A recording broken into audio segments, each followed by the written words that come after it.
What if you could have a career where the opportunities are as vast as our nation, where it's not about mission statements, but a shared mission? At U.S. Customs and Border Protection, we go beyond to protect more than borders. From ship to shore, air to ground, cities to local communities, CBP agents and officers are keeping people safe. Join U.S. Customs and Border Protection and go beyond for something far greater than yourself. Learn more at cbp.gov/careers. Okay, round two. Name something that's not boring. A laundry? Ooh, a book club. Computer solitaire, huh? Ah, oh, sorry, we were looking for Chumba Casino. That's right, ChumbaCasino.com has over 100 casino-style games. Join today and play for free for your chance to redeem some serious prizes. ChumbaCasino.com. No purchase necessary. Void where prohibited by law. 18+ terms and conditions apply. See website for details. Well, over the Christmas holidays the past few years, our Miss Brooks has been putting her time to good use, writing articles for the Western Quarterly magazine.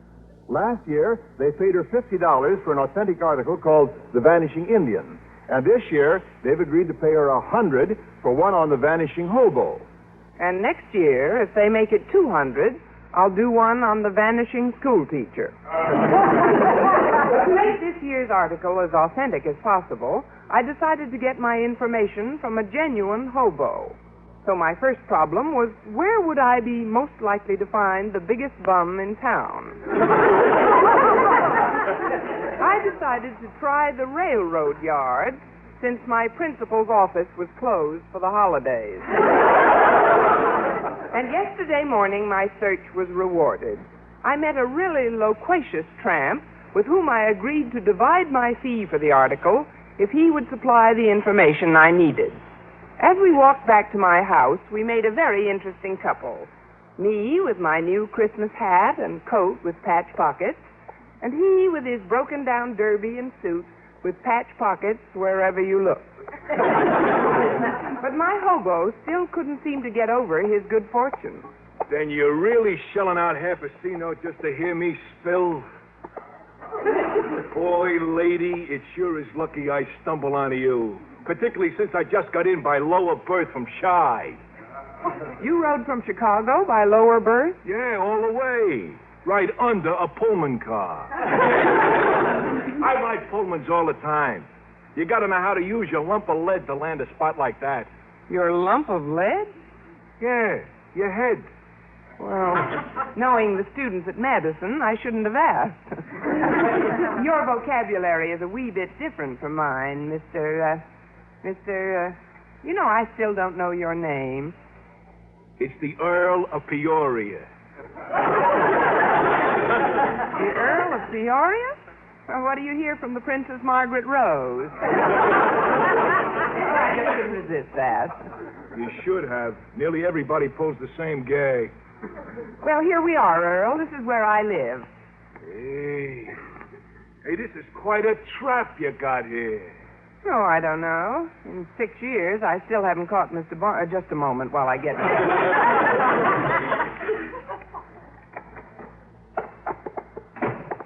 Oh, there you are, Connie. I was wondering if you'd be back in time for breakfast. Oh, hello, Mrs. Davis. This is the Earl of Peoria. Hello, lady. Oh, how do you do, your lordship? Mrs. Davis, you needn't bother to curtsy. All right, dear. But would it be all right if I asked the Earl a question? It's a little personal. That's okay, lady. Go right ahead. How's the Princess Margaret Rose? The last time the Earl was in Buckingham Palace, he forgot to inquire. Mrs. Davis, you can see by the way the Earl is dressed that he's a gentleman of the road. Yeah, a hobo. My, what a perfect disguise. Well, don't worry. Your secret is safe with me, Your Majesty. Your Majesty? I tell her he's a hobo, and immediately she ups the ante. Mrs. Davis, Maybe the Earl is hungry, Connie. Breakfast is on the table, and I know there's plenty for all three of us. Why not go ahead in, Your Worship? Well, thanks. I won't mind a bite at that. You can cut the wood later. Go right into the dinette. We'll be with you in a minute. Thanks. Mrs. Davis, the Earl is actually a genuine hobo. Really? Well, dear, no matter what his profession is, it's nice that you're getting away from biologists for a change.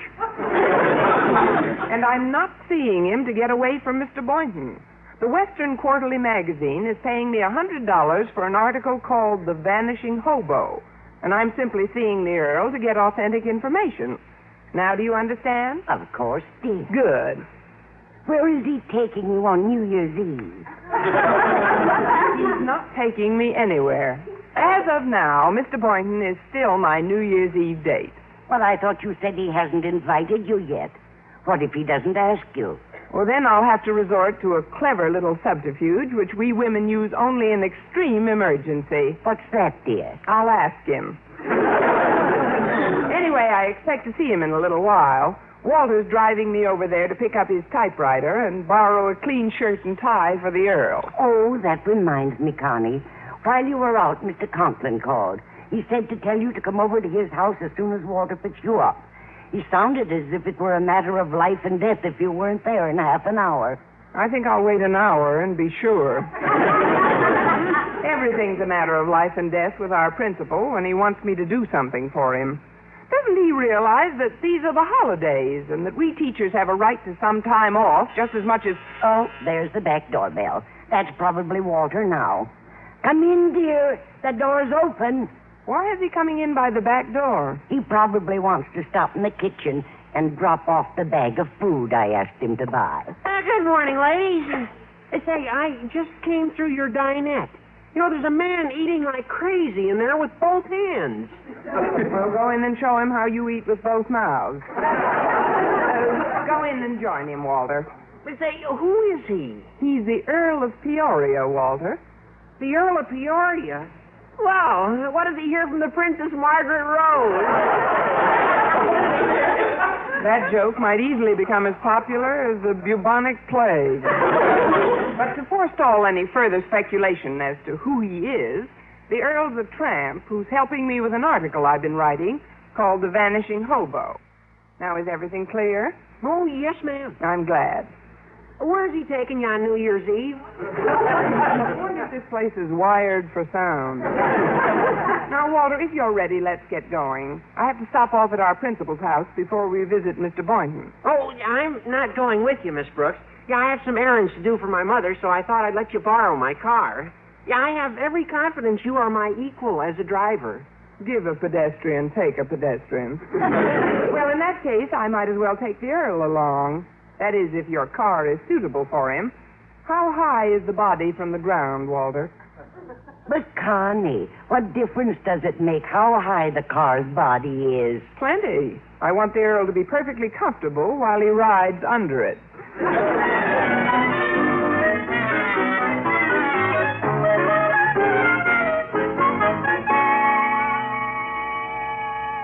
In case you're wondering whose house this is, Earl, it's my principal's. Hey, it's not bad. Yes, sir, this is a real ice palace, isn't it? Yes, that does describe the thin stuff I skate on around here.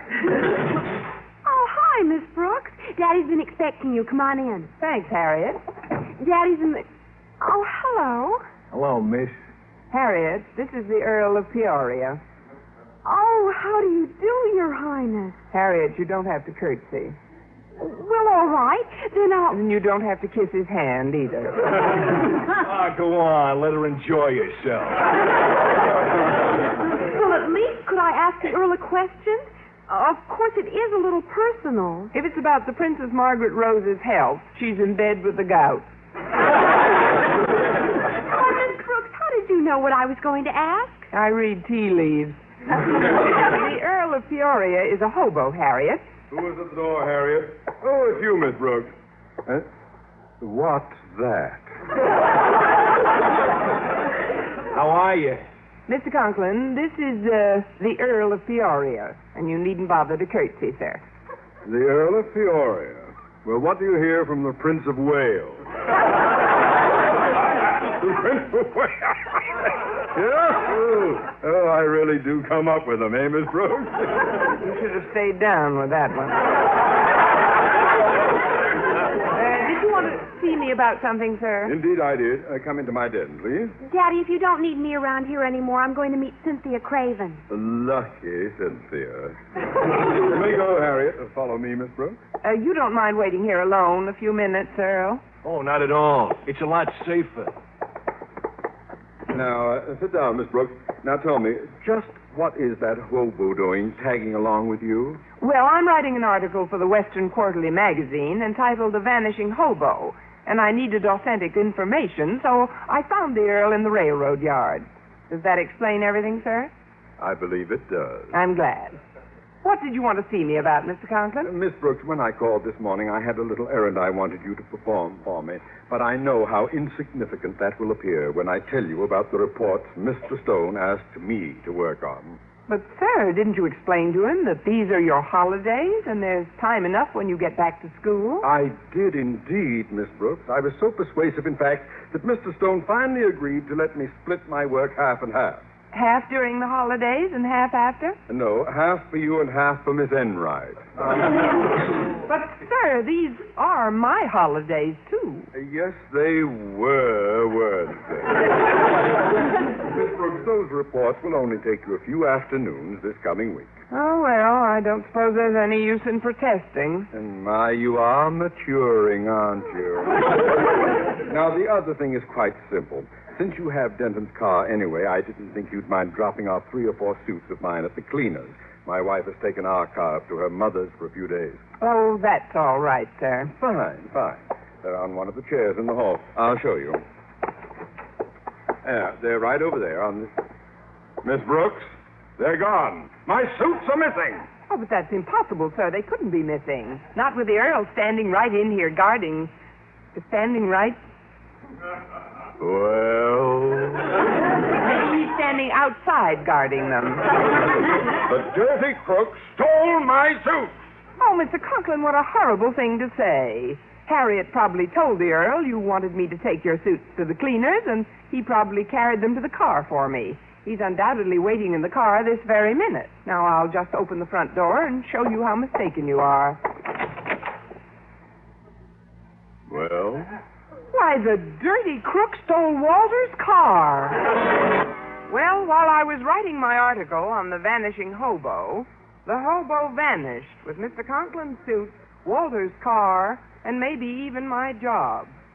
I persuaded Mr. Conklin not to call the police just yet, to show a little faith in human nature. The sort of faith I showed later that morning when I dropped into Mr. Boynton's apartment to borrow his typewriter and wait for him to ask me out on New Year's Eve. I waited. And I waited. And I waited. Finally, with the amazing insight he usually displays, Mr. Boynton asked me the question I had been expecting. What are you waiting for, Miss Brooks? The baseball teams to go south for spring training. Mr. Boynton, do you realize there's only 5 more days till New Year's Eve? Well, that's right, 5 days. There's only 120 hours, 7,200 minutes. Sounds longer that way. I feel the only way to really celebrate is in some gay nightclub. Don't you agree, Mr. Boynton? Not for me. They're too expensive. Oh, they'll rob you blind. Personally, I prefer an intimate little house party. A friend of mine is giving... House party? With all those crazy records? The wild dancing and the indiscriminate kissing at midnight? I avoid those parties like the plague. That's why I thought I might go walking with some dear friend on New Year's Eve. You know, mixed with the gay, mad holiday crowds, Mr. Boynton. Walk and mix? Mix and walk? I did that last year. Came down with an awful cold. Like I say, Mr. Boynton, there's only one place to spend New Year's Eve, and I wish you'd tell me where. Mr. Boynton, what are we going to do New Year's Eve? We? Well, I'm staying home. What are you doing New Year's Eve? Not a thing, and thanks for the invitation. I'll be over at 9 sharp. Oh, before I forget, I came here to borrow your typewriter. My typewriter? But your friend the Earl stopped by and borrowed it for you an hour ago. I told him a few keys were stuck, but he took it anyway. The Earl was here and took your typewriter with him? Yes, my portable. With the Earl, everything is portable. That is, don't worry, Mr. Boynton. I'm sure you'll get it back. Get it back? You mean he stole my typewriter? Borrowed is a better word, Mr. Boynton. But suppose he never brings it back. Then stole is a better word. Well, I'm not just going to sit around, Miss Brooks. I'm calling the police at once. Oh, no, please, Mr. Boynton. I'm sure it isn't necessary. Maybe they're calling you. Hello? Oh, yes, she's here. Miss Brooks, it's for you. Oh, it must be the Earl. Hello? Look, you bring everything back, and I promise you won't serve 1 day in jail. Not 1 day. Believe me. You do believe me, don't you? Yes, Connie, I believe it. Is that you, Mrs. Davis? Yes, dear, it's me. You didn't call for any special reason, did you? Well, yes. My radio is missing. Oh, no. Are you sure? Of course I'm sure, dear. I have no television set, so it must be the radio. At first, I thought you took it out to have that knob fixed. No, Mrs. Davis, I didn't take it. Well, don't worry, dear. That nice gentleman friend of yours must have stolen it then. Mrs. Davis, I'm surprised at you. I thought you would show a little more faith in human nature. Well, I'm sorry, dear. Perhaps I spoke too quickly. But Connie. Yes? Why don't you call Fisher's pawn shop just to make sure? No, if the Earl had been there, the pawn shop would be missing by now. Goodbye, Mrs. Davis.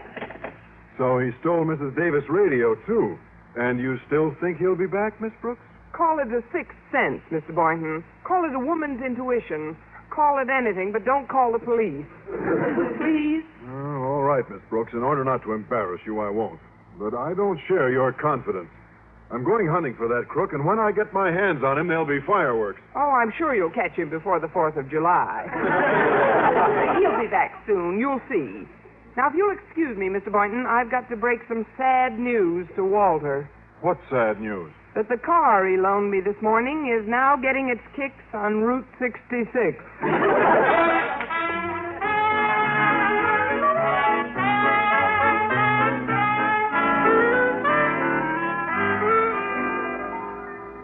A little more ice cream, Walter? It's no trouble to go out to the kitchen and bring you another plate. No, thanks. The 3 quarts were plenty. I've already been here an hour more than I expected. I might as well tell you the truth. Your car is gone. Gone? Yes, the Earl disappeared today with your car, Mr. Boynton's typewriter, Mr. Conklin's clothes, and Mrs. Davis's radio. Wow! That guy collects more stuff in a day than the Salvation Army does in a year. But why would a friend of yours do a thing like that, Miss Brooks? A good question, Walter, and I'm sorry you asked it. But let's not lose our heads. I have an idea how and where we might find our vagabond friend. How, Miss Brooks? Oh, I'm just itching to get my hands on that jalopy jipper. Well, operating on the theory that it takes a crook to catch a crook, or in this case, a hobo to catch a hobo, here's how I think we can find the Earl.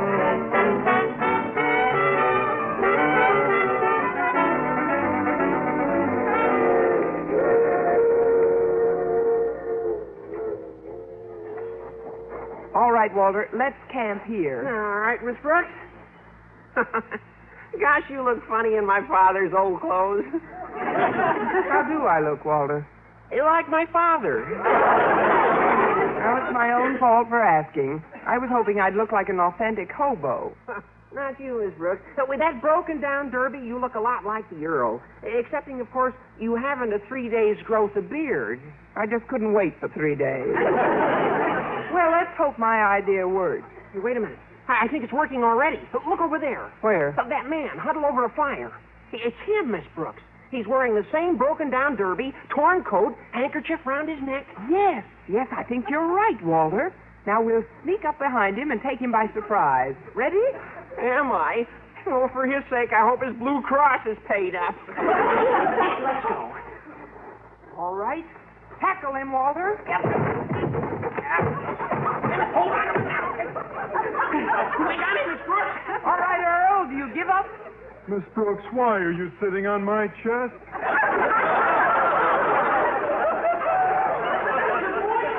Wait, Mr. Boynton, Miss Brooks. You're sitting on Mr. Boynton's chest. Well, so I am. But why are you dressed like a tramp, Mr. Boynton? Yes, I'm already convinced you can't afford much for New Year's Eve. Well, I might ask you and Walter the same question, Miss Brooks. Why are you dressed up like hobos? I can't afford much for New Year's Eve either.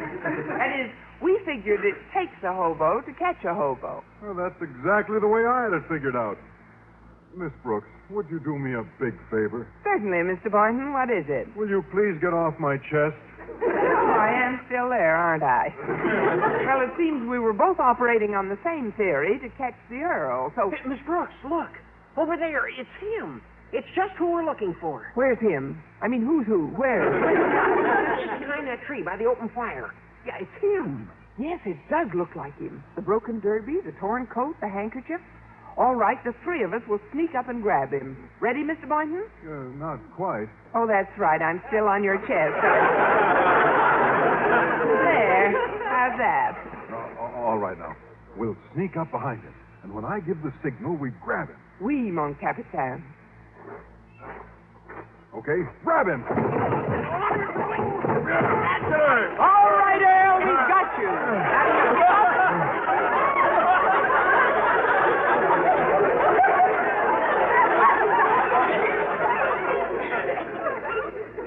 Miss Brooks,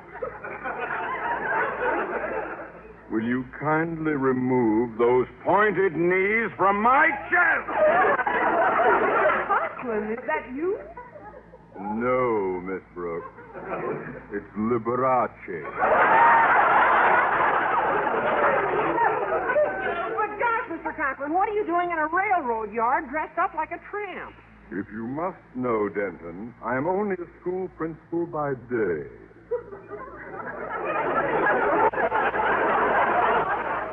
By night, I have a full-time job with the railroad, toasting weenies over open fire. Now, what is the meaning of this dastardly attack by the three of you on my person? Mr. Conklin, we had no idea it was you. The way you were dressed, we thought you were the Earl. Just why did you come here, sir? Because I dearly loved those clothes Miss Brooks' decrepit raffles so callously took from me. And acting on the theory it takes a crook to catch a crook? Hey, we all had the same idea, Mr. Conklin. Well, goody gumdrop.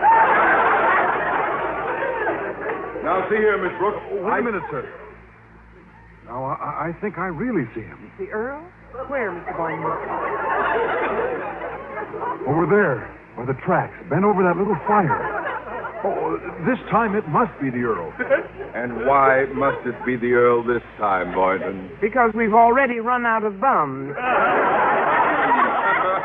Certainly looks like him, sir. Well, yes, it does. Same broken derby, torn coat. All right, men, follow me. When I give the signal, attack. Oui, mon général. Over the top, men! Go for broke! Banzai! All right, we've got it now, Earl. Do you give up? Yes, Connie, I give up. Please tell your hobo friends not to sit on me. It aggravates my arthritis. They're not hobos, Mrs. Davis. That's Mr. Boynton, Mr. Conklin, and Walter Denton. I can't help who they are. They still aggravate my arthritis. We're awfully sorry, Mrs. Davis. We didn't know. Why are you dressed up like a tramp? Well, I do miss my little radio, dear. And I was hoping I'd run into your gentleman friend down here. Well, I don't know about the rest of you, but I'm not wasting any more time. I'm going to the police at once. I don't think that will be necessary, Osgood. There's a plainclothes detective coming toward us this minute. What so there is? In these clothes, we'll be pinched. Well, there's nothing we can do, Miss Brooks. He sees us. Officer, you must believe us. We are not actually tramps. We are only people... Hurry up, you thinks I'll handle this. Now listen, copper, you can't get a thing on us. Not a thing. Copper, Lady, don't you recognize me? I'm the Earl of Peoria. The Earl of Peoria. Soon to be known as the Duke of Alcatraz. Young man, if that's my suit you're wearing, you may consider it the suit you are about to be laid out in. Hey, let go of me, Mac. I paid for this suit with my own money. Certainly. He's probably collecting unemployment insurance. I demand to know this instant, where are my clothes? And my car. And my typewriter. And my radio. I pass. Earl, you'd better tell these people where their things are. They want to call the police. Miss Brooks, is that what you think of me, too? That I stole these things? No, I don't, Earl. I had a hunch you'd be back. Well, I'll tell you what happened. You treated me so nice today, I figured I'd do something for your pals. So I took your principal's clothes to a real good tailor. And I fixed up the typewriter, radio, and car. I paid for everything myself and brought them all back before I came down here. A very interesting explanation. And exactly where did you get the money for all those repairs? Plus the new suit you're wearing. The money I got was some advance dough and some work I'm doing. Advance money? For what? Well, you see, Miss Brooks, while you were writing an article about hobos for your magazine, I was writing an article about teachers for the Hobo News. An article about teachers for the Hobo News. And if he can get a photographer down here in a hurry, they'll believe every word of it.